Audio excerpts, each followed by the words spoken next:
Right, well, I wasn't sure how to go, whether we go breadth or depth, and I got some advice that there'll be a general audience here, so I'm afraid I'm going to keep it quite broad, and I'm going to cover three kind of areas. We're going to go over a brief history of malaria. I'll take you up to the turn of the millennium. Then I'm going to talk about my favourite subject, which is vivax, and the importance of that in the Asia-Pacific in the elimination agenda is increasing. And provides its own problems. And then I'm going to end up on the end game. So I've got quite a few slides, and I see the clock is ticking. So I'm going to go quickly, but if there are anything that I'm gabbling or not making sense, please just let me know. So, brief history of malaria. So here's some interesting facts about malaria. Half of all deaths ever occurred are due to mosquito-borne diseases. I've got no idea where the reference to that comes, but this is my daughter's Year 9 SOS essay. So she did this essay last year, and she came up with that, but she couldn't reference it. 2.8 billion people at risk of malaria, 219 clinical episodes. Now, although the burden of Africa there is these red spots in Africa where so many deaths, actually the population in Asia is nearly 3 billion, and so 40% of the world's malaria actually occurs on our doorstep. And half of that, at least half of that, is actually due to vivax. So parasite goes back maybe 100,000 years, where it established itself in the human host.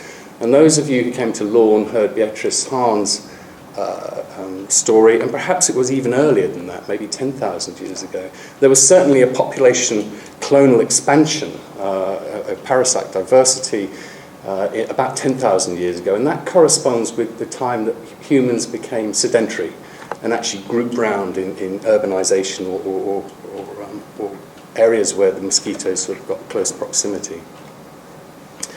By the 1800s, we know that nearly all countries in the world had malaria, and so the whole world is a red map, except for a few places. Anyone know that country? Very good. Anyone know that one? I can never remember its name. Any Kiwis in the audience? Oh, I just alienated them. So our understanding of malaria goes back to this man, Charles Laveran, who was a French physician working in Algiers. And a man came in with a very high parasitemia with malaria. They didn't know it was malaria. And he looked in the blood and saw these wavy flagellating organisms, which of course were the sexual stages. And he was the first one to describe, this parasite infection in humans. And he won the Nobel Prize for that in 1907. Here's our first collaboration, two fantastic guys, Italians, Machiaveva and Bignami. And they showed that actually it wasn't the sexual parasites which were causing the disease, it was the asexual parasites. And it's this guy, Bignami, who first postulated that actually it could be due to a mosquito-borne disease. Here's our godfather, or grandfather, more like a godfather, really it is to me, Patrick Manson, and his work in China nailed the infection of filariasis. He didn't work on malaria, but filariasis, and actually showing that that was transmitted by mosquitoes. And that really paved the way for the Grand Duke, Ronald Ross, who nailed the fact and found that there were parasites in the mosquito gut. Ronald Ross is famously described as both eccentric and egocentric, and apparently, by all accounts, not a particularly pleasant character to have around the lab. This other lovely guy is Giovanni Grassi, and he also, about the same time, 1897, postulated that mosquitoes were carrying malaria, and he also showed all of those beautiful life forms, and so he gave us our first impression on the life cycle of the parasite. But of course, they were going to share the Nobel Prize. It was going to be awarded to both of them, but Ronald Ross refused to share it, and so he's the one that we all remember, and not Giovanni. So that's our first conflict, or one of the first conflicts. So, Laveran, Bignami, Machiaveva, Grassi, Ronald Ross. And then we go into the early part of the last century with this interesting guy who isn't Dracula. He's an Austrian guy called Wagner Jauregg, and he came up with a concoction for curing general paralysis of the insane, because the spirochetes are very sensitive to heat. God knows how he worked it out, but by giving general infections, experimental infections to humans, he could keep the temperature up, sustain parasitemia, and apparently cured them. I'm not sure what the consent form was for that. Following all of this work, he got the Nobel Prize in 1927, which is his first achievement. His second achievement, he set up the Austrian League for Racial Regeneration and Hereditary. So a lovely chap who then died in 1940. So you then go into the early part of last century, which was this massive, we knew where the parasite was coming from. It's coming from the marshes, from the vector-borne, and there was a huge amount of drug discovery and activity going on at the beginning of the last century. And of course, the story goes back prior to that to 1638 with the Countess of Chincon in Peru, who was given a Peruvian or Inca remedy for her fevers. And that was, of course, the bark of the chincona tree, which led to quinine and the tonic. So for nearly 300 years, that's all we had to treat. And in fact, it becomes politically very charged because the only place in Asia that was able to grow all of the chincona barks during the war was actually in Indonesia. And that a lot of the fighting from the Japanese, the Americans, and the Allied forces was around actually those chincona plantations. So there's another of our conflicts. So you then go into the early 20s and 30s where there's a big explosion of drug discovery and some fantastic compounds, some of them quite toxic, but chloroquine discovered in 1934 and then the antifolates and imidaquine. So a lot of activity that led in after the war to the first global malaria eradication program, which was really run like a military operation. It was extraordinary. We regarded it as a failure, and yet over 79 countries during that time eliminated malaria. And the global population at risk fell to 70%, so it was actually phenomenal. They did some wacky things, and this was one of the wacky things they did. They wanted to distribute the drug to as many people as possible, so they had the bright idea of putting it in salt, which of course was an absolute disaster because you put at sub-therapeutic levels for lots of people, and it's the best way of breeding resistance. And you see resistance initially started in the gem mines in Peilin, and also probably a place in the Amazonian jungle, and then it spread throughout the world. So that's our first big conflict between us and the parasite. We were winning, but then lost the plot. Here's another conflict, the Vietnam War, and that generated another collaboration between Ho Chi Minh and Mao Zedong.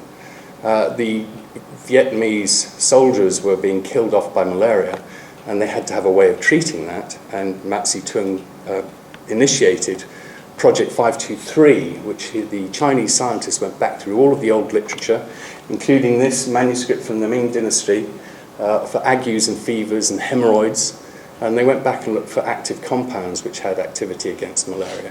And of course, this is the story of Qinghao which was announced in the late 70s and then published first in 1982 in a paper in the Lancet, and then the chemical structure, the weird spectacles of the endoperoxide bridge, which were announced in Science in 1985. And of course, last year that was recognized. Fantastic that China gets its first Nobel Prize. UU2 probably wasn't the right person to award it to, and how can you award something to one person when it was done by so many people? These two probably did the most amazing work, and that's Professor Lee and Keith Arnold, both of whom are still alive. Professor Lee is an extraordinary character. I've only met him once. To hear him talk is a treat in itself. Not that one can really gather the whole depth of what he's talking about. But Keith Arnold he was a Vietnamese Special Forces, I think, and he went to China in the late 70s. Somehow he got in during the Cultural Revolution, and he had developed mefloquine. And he met Lee, who was developing Qinghao, and they put the drugs head to head. And Lee won, hands down, with artemisinin. It's far more superior in terms of efficacy and cure. And Keith became a convert. And together they produced this, and they produced the first published literature, as I showed you in the Lancet, in 1982. And that led to a massive resurgence in terms of working with these combinations. Now, this is where I started my PhD on the Thai-Burmese border. You can't see it, but I had a lot more hair in those days. This is Francois Noston, who's one of the great proponents of ACT. And this is where in 1993, we were at the stage where we had virtually nothing left to treat malaria. Mefloquine had gone, quinine was going, SP and chloroquine were useless. And we really did face the prospect of untreatable malaria, and there was a lot of malaria around in those days. And so that comes the rationale between combination therapy, which I'm sure you all know about, the rapid action of the artemisinin, the broad stage specificity, which you can see throughout the life cycle as a gametocytocidal action, but it's short-acting. So you pair it with a partner drug for added efficacy. And all of this theory, and really I don't think anyone has contributed more to that than Nick White. And his push and his chairmanship of the WHO treatment guidelines made that into global policy. And you can see that actually the whole world over the 2000s, it wasn't a done deal. It was a battle to get that in. But over the beginning of this millennium, ACTs took over 200 million doses now of artemether lumefantrine throughout Africa. Probably that's a few years ago, probably many more than that now. And also pairing with all the new drugs that we've got. And malaria is going down. This is in KwaZulu-Natal, this is on the Thai-Burmese border. We introduced them, and malaria went down considerably. So, the global eradication program, multi-drug resistance, and then the arrival of the artemisinin derivatives in the years 2000s. Okay, that's the first part. That was quick. That was quick? Too quick? Any questions? Right, we're up to date now. Okay, now we're going to go on to Vivax. And I gather you guys have, many of you have research work up in PNG and of course many places. So for some of you who go to PNG, you'll recognize the environment that I'm talking about here. I went to Darwin in 2001, 2002, and it's a short hop, 1.25 hours to get to Timika, and the supply planes for the mine, the Freeport mine, used to go there. They don't do that anymore. They have to go via Bali or via Cairns. But actually, it's a very short trip, much closer than here to Melbourne, which is somewhere down here, which is about 4 hours. So just over the border, and yet it's a completely other world. And anyone who's been to PNG, as I'm sure you know, is an extraordinary environment to go into, including these meningotecas, tribal wars, conflicts. It's Papuan, non-Papuan, it's Papuan Bule, it's Bule, it's everybody is mixing in with the crew there. And this is an extraordinary environment because we have a very rich mine which has resources but also an awful lot of malaria. And this is the hotspots for chloroquine resistance in Indonesia. And you can see that this is really the cooking pot for chloroquine-resistant Vivax. Falciparum, we always think about the the Greater Mekong, whereas Vivax, there's something odd about the Cheson strains in Papua. So I got fired, fired up rather than fired. I got fired up by Nick Anstey, who took me there, and then I saw all of this malariametric surveillance going on by the mine, which they were gathering as part of their work, but actually not using it for any form of science or publication. And we engaged with them, and over the course we got some Wellcome funding and NHMRC funding, and over a few years we set up a very detailed malariametric surveillance. Very simple stuff, some of it. Community health clinics, hospital records, the data for the hospital records, which was digitalized, we managed to access. We ran our own cross-sectional surveys. We also did clinical trials. They had entomology, 10 catches at night, 365 days, 400,000 hours of entomology there, which was just sitting there waiting to be mined. Meteorology, treatment seeking, etc., etc. So an extraordinarily detailed environment, which we kind of augmented with some scientific background in the back of it. And one of the things which struck me when I arrived at this hospital, it's quite a nice hospital, about 120 bed, was just the degree of malaria there. And anybody who's been in the malaria epidemic areas and listened to children dying and mothers wailing, it's very distressing. But one of the things which we noticed was there were all species. It wasn't just Falciparum in the hospital. In fact, there was an awful lot of Vivax. And these are the proportion of patients with Falciparum, Vivax, or mixed infections who had severe disease. And actually, it's about the same, 20% for falciparum, 23% of Vivax. And those dark blue areas are severe malarial anemia. Nearly 80% of our malaria is anemic, and I was just talking today with Michelle, similar sort of huge anemic rates that you get in PNG. And that really nailed it, and we had about a 1 to 2% mortality, 1.9% mortality associated with those patients in hospital. And that led us to say, look, this is bad. I mean, Vivax is associated with death. And it wasn't just us. At the same time, Blaise and Evo presented their data from PNG, and Kevin in Barker's paper in Jayapura. And then these were epidemiological cohorts, but there was a whole slurry then of other cases, and then a whole load of case reports that just go on, associating Vivax with anything you name. Hemorrhagic brain infarcts, acute pancreatitis, encephalomyelitis, retinal hemorrhages, etc. And a lot of these come from the Indian subcontinent. And when you're dealing with a disease which has a 10% asymptomatic carriage, and you've got a population of 1 billion people, it's not surprising that you see people with carriage. Is it causing? Is it just incidental? I went back over our database, which has 1 million people in, and plucked out 32 cases of Vivax with hemorrhoids. And I'm kind of half tempted to write that up as a case report of Vivax causing hemorrhoids. Of course it doesn't. It's ludicrous. But the point is that actually the pendulum has swung one way, and now it's swung way out to the other in terms of Vivax causing everything. And we're being told that Vivax is as pernicious as falciparum. It's a deadly disease. I don't believe that. And the problem is that nobody is actually presenting their data with a denominator. They're just so reporting, oh, I've seen someone die with Vivax, it must be to blame. So one thing which we are able to do is to look at the population. And this is 500,000 people in the vicinity, in this area. And we know that 32 from our household surveys in the hospital, we can gauge that 32% of them have malaria with fever, and of those 7.5% are in hospital.